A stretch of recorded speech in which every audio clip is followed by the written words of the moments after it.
I think I speak on behalf of everyone when I say what an amazing film. If you guys just want to stay put for just a second, we're going to have the lights raised and we're going to have a very brief question and answer session with Liam here, moderated by myself. So I'm just going to unhook the mic and we'll move down to the floor for a second.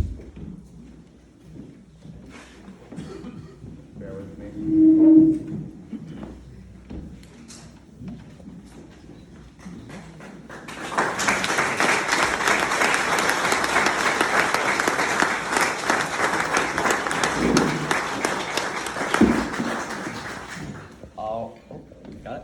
All right. So, as I just said, what an amazing film. And down at the museum, we've had the pleasure for a couple of weeks now of viewing it, myself and Mary and everyone who's come in. And so we're going to have a short question and answer here, as I just mentioned. I'm going to kick it off, and then anybody who wants to ask any questions is more than welcome to stand up and ask them. But when you ask them, all we ask is that you introduce yourself, speak loudly and clearly, introduce yourself, where you're from, and what your question is for Liam.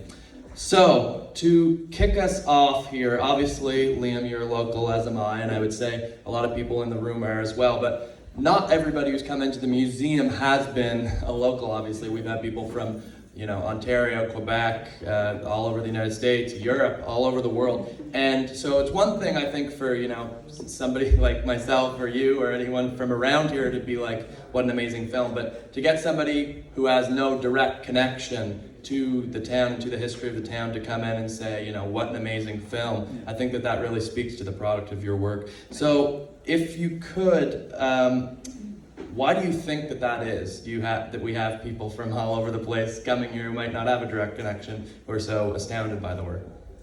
Well, thank you so much, Ben. And again, thank you all for the very warm reception. I really, truly appreciate it. And that goes out to everyone who worked on this film. Some couldn't be here tonight, unfortunately. But this film wouldn't be made without the support of Invernessers. I want to make that clear. To answer your question, Ben, it's a universal story, truly. It may be about Inverness, but it's about kind of the world we live in right now. And I think each and every one of us can probably relate to some aspect of this film, have it be the labor woes, or even just trying to put food on the table for your family is a very tough thing to do right now. So history does not repeat itself, but it often rhymes. And even back then, a lot of the things that we're experiencing right now happened. So I think, for that very reason, it's universal. I think the best stories are universal. And I believe with that said that, whatever part you're watching this film, there's 6 of them, that in each part you can probably find something to connect with. So, that's my answer. I couldn't agree anymore. And obviously, we could be here all day praising the film.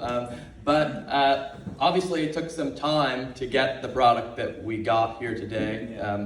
So if you could maybe talk to that a little bit, kind of the challenges that you ran into along the way. This was 18 months of hard labor on your part and the parts of others. So if you could maybe talk to that a little bit. For sure. Well, the film started out as a 20-minute film. And of course, once you do research and discover all the wonderful archival footage, photography, and the most important part to me, the interviews. And before I answer your question, I just wanted to say that all those archival interviews that were included in this film were all done by children. And I think that is the most important part, because this is really through the child's perspective throughout the entire thing. I myself am a child of a miner, so I could easily relate to these kids, and I put myself in their shoes. Having to go down the mine, my father died when I was 10. So if I was living back in that day, I'd be down the mines with them. So I kind of always had that in mind. But to answer your question, the biggest challenge was trying to make it not relatable, but kind of stand the test of time. Films like this, it can be easy to be dated. And of course, with that said, there's so much photography, but there was a lot of photography that wasn't maybe relevant to a lot of the events. So I kind of had to find a way to incorporate, okay, how am I going to find pictures within pictures within pictures? So if you notice in the film, I do repeat, but I try to find different images within them to help tell the story, which is a great challenge. And of course, another thing was, of course, pictures don't have sound. So I wanted to make the sound a big part of it, and that was a great challenge because I'm not a sound designer.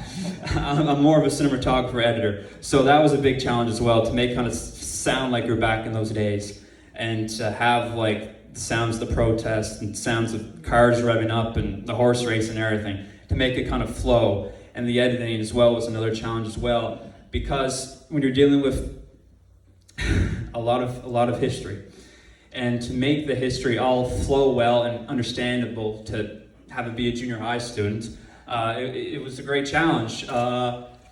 Yeah, so there's a lot of challenges, of course, but I think it all worked out in the end. So yeah. Yeah, definitely. I mean, I'm for anybody who doesn't know, I'm myself and Mary, and we're down at the museum pretty much every day, every weekday, and you know, we're always, myself anyway, going through boxes and looking, and we're, you know, I find it really interesting discovering new stuff that, you know, I certainly didn't know about the history of the town. And I said this to you the other day, I'd like to think, you know, 100 years down the road or whenever, somebody's going to stumble across this DVD and somehow track down a DVD player and play it. And I think honestly, yeah, and I honestly think that they're going to be just as enthralled as all of you were here in this room today if they do. My last question before I open it up here to the floor. You chose to end the broken ground. It's something that I picked up on when I watched it for the first time, and I know that everyone that I watched it with picked up on it. I'm sure you guys did as well. You chose to end it on a note of hope for the future of the community, and that aspect I think really speaks kindly, and it really complements the resilience of the people in the town of Inverness.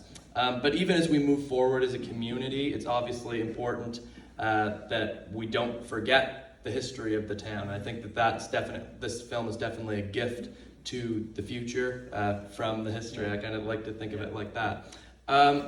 So with that said, if there's one message that you could take away from, that you hope people take away from seeing this film, what do you hope that it is?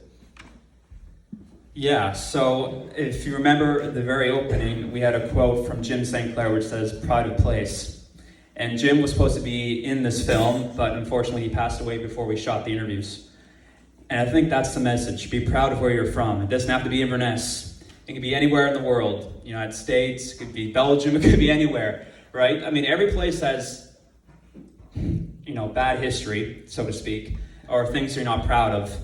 But you really have to look at the bright side of things. But you have to be critical as well. But you also know that how grateful we are to be here in Inverness. And no, we don't have too much to worry about in the grand scheme of things. Even through the pandemic, we were relatively safe in the early months there. So we have so much to be grateful for. So this, please, if anyone is here and they're kind of, you know, they're not proud of where they're from, or they're embarrassed to say where they're from. I know when I was first moved to Halifax, I wasn't very happy to say I was from Inverness. I kind of said, oh, I'm from Cape Breton, and I left it at that. But now, with that said, 18 months later, I am proudly going to say I'm from Inverness, Nova Scotia, and I think you all should too, if you're from the area. So, yeah. I couldn't say it any better myself. All right. With that, we are now going to open it up to any questions. We have one from Janice. Yeah.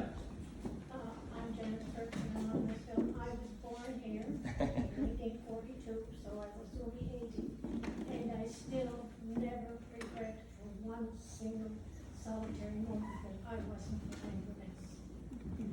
I went to Glace Bay to train to be a nurse. It was another California town, and they all said to me, "Why do you live in Inverness?" I came from 20 aunts and uncles and 98 first cousins. That's why I live here. And my children were born here. Well, thank you so much, Janice, for being part of this film. A round of applause for Janice. Everyone in the film, that was an interview. About that man, I said in the paper, it was my granduncle. And Yes. he was 12 years old in the mines because his father had died. And a load of coal fell on his head. And the time he was 12 years old to the day he died, almost 90 years old, his head never grew. Yeah, and that just goes to show that the working conditions these men and women had to go through just to put food on the table for their families. And Janice, you have my favorite line in the film, and you just said that, you know, I'm smart enough to stay here. And I think that kind of sums up the entire film. So you had some great lines, my favorite lines in the film, and I thank you so much from the bottom of my heart. You will go down in history. You will not be forgotten, Janice. Thank you.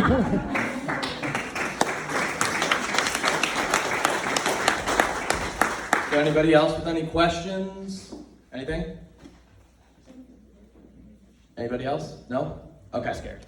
I think we covered Okay, everything. That's good. That's good. All right. Well, with that, we are going, a couple of notes. First of all, we're going to be selling copies of The Broken Ground on DVD for everyone who buys a copy here or down at the Miners Museum. If you want to come down, we're open every weekday from 9 till 5. Anybody who wants to get one here, though, you'll get a complimentary copy of Liam's father's CD. That's the music. Yeah, that's the music in the background. A Miner by Dougie McDonald. So anybody who wants to buy that, they're $20 and will be available over at the table there. And with that said, I also want to just say, and he's sitting in the back of the room, and I know he's rolling his eyes at me back there that I'm mentioning him, but he deserves credit as well. We want to thank very much Terry McDonald, Jean McDonald, and Nettie, obviously, for the work that they do. So thank you very much. And is there anything you want to conclude, Shane? Yeah, I'd just like, again, to thank everyone for coming out and spending an evening with us. Thank you to the Arts Center for hosting us tonight. It's greatly appreciated. And I hope you go home and maybe when you're in bed you can reflect a little bit about the film. And if you want to watch it again, I'm sure you'll pick up a few things that you may have missed the first time. So yeah, they're always happy to have you down at the museum to have a further discussion about our history. So Ben, again, thank you so much for moderating this. You're a smart guy. All right, good night. Thank you very much.